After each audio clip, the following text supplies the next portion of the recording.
Hello everyone, welcome to NASCAR News Kid. Today we're going to talk about the NASCAR Cup Series race at Nashville Superspeedway that was held there this past weekend, the Cracker Barrel 400. It was an excellent race, tons of great strategy. We'll talk about why I say that in a few moments actually. Before we get to it, please hit that like button and subscribe if you haven't already. If you're new to the channel and you love NASCAR review and analysis videos for the races and a little bit of fun mixed in, like challenges and stuff, you are in the right place. Hopefully, if you're new to the channel, you'll like this video and subscribe by the end of this video. And I want to thank all you channel supporters, whether you like, subscribe, whatever you do, thank you all so much. Anyway, let's get to a race recap here. Chase Briscoe picked up the pole for this race. He won his third pole of the season, his second in a row, won the Coke 600 pole last weekend. He is stacking up those poles like crazy. It is crazy good for him. And then stage one, very much green most of the way. There are a few changes in position, and then the first green flag pit cycle started around lap 40, it ended around lap 70, and Ryan Blaney and Jonathan Hassler, incredible strategy. It all starts in stage one. They stay out until lap 70, running long, and they can do that. It's not like a Bristol or a Darlington where you have to pit or your tires are going to be old and you're going to be losing 5 seconds a lap. No, it's not like that. It's a very balanced racetrack. It's concrete, whether you're on new tires, old tires.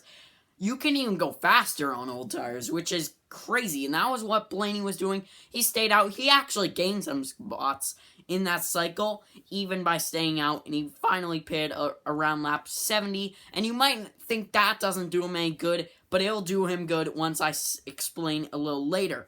And Chase Briscoe lost the lead late in the stage, about 15-10 to go in the stage, to Denny Hamlin. Hamlin would pick up stage one at Nashville. And then pit stops would happen. Here's where it comes in, Blaney's strategy.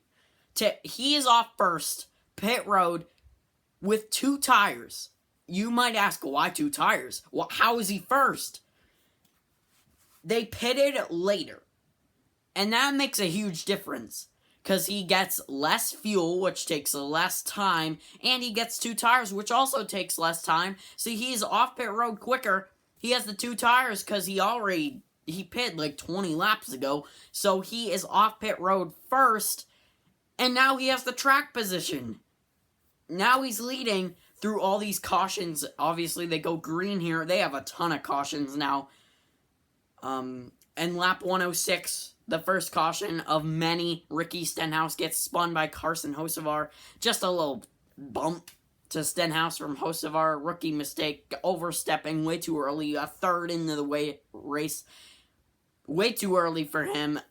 I mean, he's got to learn that is way too early. Stenhouse, not even surprised with Carson's ability to crash people, I guess.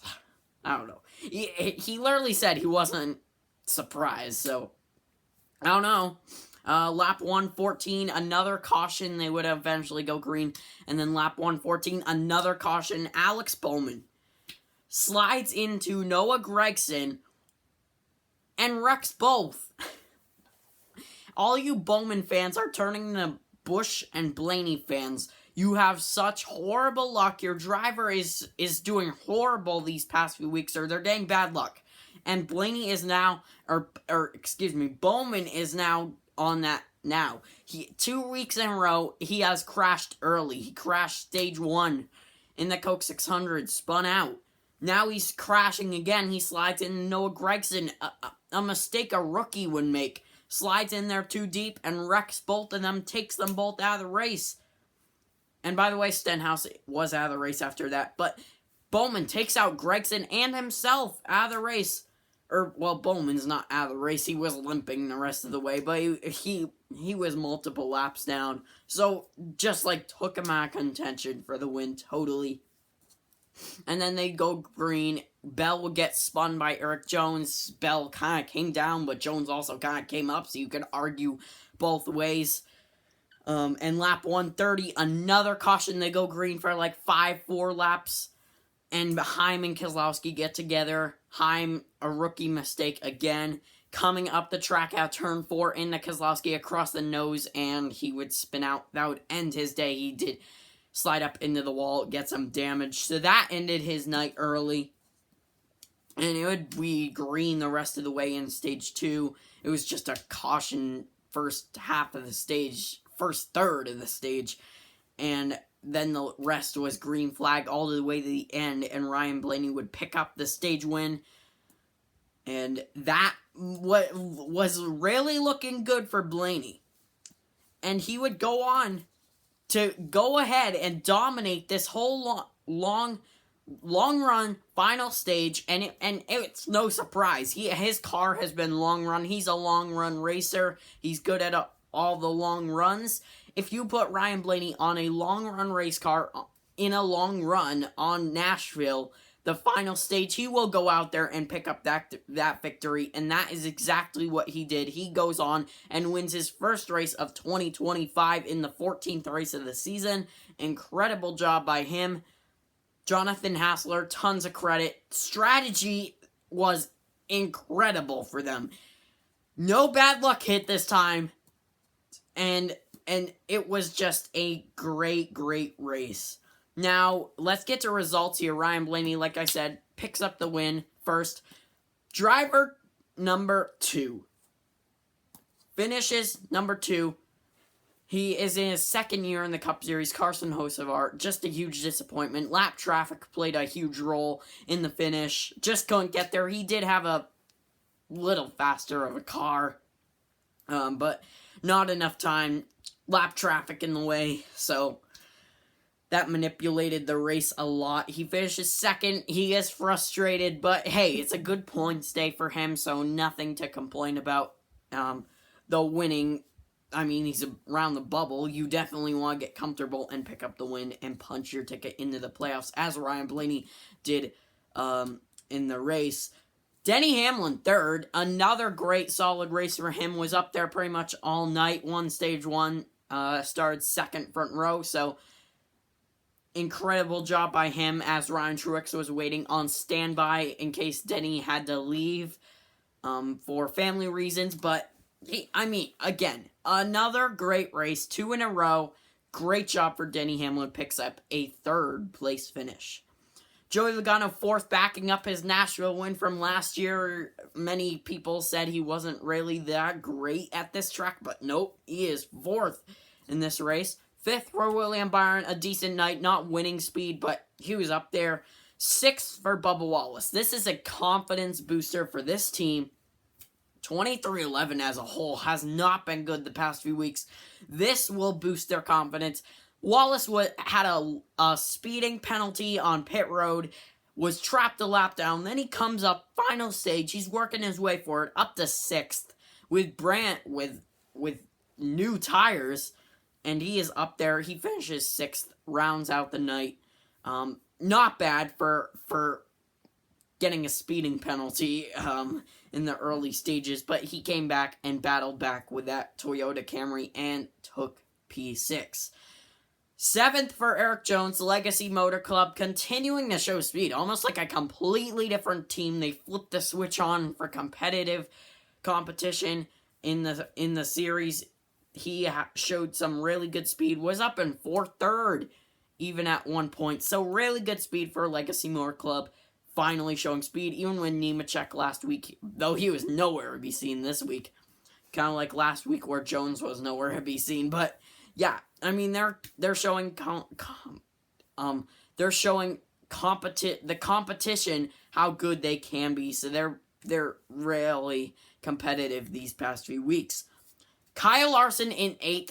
He was not even there most of the night. He was like such a horrible qualifying effort, horrible in practice. I think he was kind of letting Indy get to him still. And then he finally, turned on the switch once he finally like the final stage in the race, he was gaining spots. So 8th is not bad, but, after a bad night, that is kind of the result you want. 9th for Tyler Reddick, who had some issues, but came back and rallied back to a 9th place finish. 10th for Christopher Bell. He didn't really have winning speed either. He spun on lap 119, so not a great day for him either, but 10th, he'll probably take it. 11th for Chastain, a really good night as well, who has won here before. 12th for Kyle Busch, a night they needed, just no mistakes. He stayed up there, top 15 really all night, from like 10th to 15th all night, so really good job for him. Zane Smith, again, finished 2nd here last year, backs up that finishing spot from last year. 14th for Chris Buescher, RFK showing decent speed. Keselowski was up there until he got a speeding penalty. He finished 23rd. Chase Elliott, 15th, finally running decent, and finishes 15th after kind of, not really up there, but, he had a decent night. No mistakes, so good for him. Chase Briscoe, 17th, won the pole, kind of fell back, slipped back, got some stage points, but a decent night. SVG, 25th, I want to mention. He was in the top 15 at one point, doing great things, racing up there, so good job. Shout out to him. Ty Gibbs, 31st, a horrible night. I mean, he's back to the streak of bad races, I guess. And the DNFs, 37th for Heim, 38th for Gregson, and 39th for Stenhouse. Bowman, I want to mention, 36th. He was multiple laps down, just riding, limping around the track the rest of the way after that lap 114 crash, so not great, but the last car running, so he still gets some points there. And now, to change our mindset to 36 or 36 here, I gained a ton of points. I gained at least 25 points on my brother. He has 296 points. I have 227. Last week it was a 96-point gap. Now it's down to 69 points because I picked Ryan Blaney and he picked Ross Chastain. So we both had drivers finishing in the top 11, Chastain 11th and Blaney 1st. So really good job for both of us picking some great drivers this weekend. So that really helped out a lot. Now I gained a ton, and we are both even with drivers winning that we picked. He picked Logano for Texas, and he won there. And I picked Blaney for Nashville. He won here, too. So really, really good. And it's getting competitive. The summer is heating up, so hopefully I can gain some points on him. There's still a lot of races to go, so anything can change in our challenge. And if you're keeping up, hope you are enjoying it. We're officially over halfway in the regular season, so stay tuned and keep up with our challenge. One last thing, Hamlin got the Xfinity fastest lap if you were interested in that. So yeah, just one last thing to mention, and before I go, please hit that like button and subscribe if you haven't already. Thank you to all you channel supporters. You guys are the best, and I'll see you in the next video.